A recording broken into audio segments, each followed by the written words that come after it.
Hi, I'm Mike Vadalero with Boat US. I wanted to do this follow-up to our price versus cost video to address one of the most frequent comments we received. If you haven't seen it, pop on over to the Boat US YouTube channel and check it out.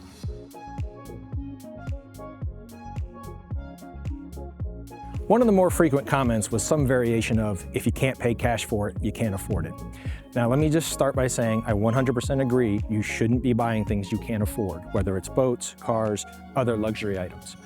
But it is a huge leap from if you can't pay cash, you can't afford it, to paying cash for those items is best. Let me explain. The idea that paying in full for a big ticket item is best ignores the opportunity cost of tying your dollars up in that asset. Opportunity cost is just a phrase that means what's the highest and best use of that dollar now or in the future. Let's go back to the example in the first video. Our buyer in the first video spent $40,000 on a boat in 2013. We know exactly what that costs. But what if instead they had put $4,000 down and financed the balance? What would that have looked like? So at the interest rates available in 2013, I calculated a monthly payment of about $381 a month for 10 years. That added about $9,700 in finance charges to the overall cost of that boat. So why is this opportunity better?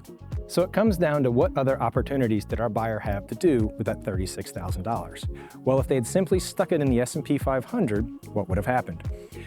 The cumulative total return for that decade was 167%, meaning that $36,000 would have grown to $96,000.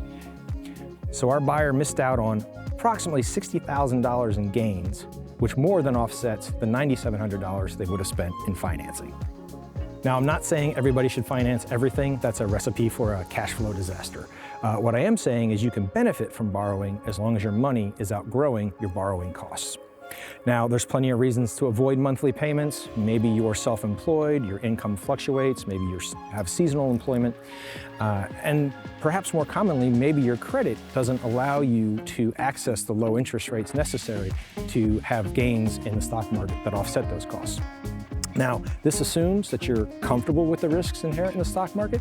If you are one of those stuff it under the mattress people, this isn't going to work for you. Listen, there's no better feeling than knowing something is bought and paid for, that you own it outright. That is a very good feeling. I just don't want you to spend too much money getting there. Let's keep the conversation going in the comments. Please like and subscribe, and we'll see you out there.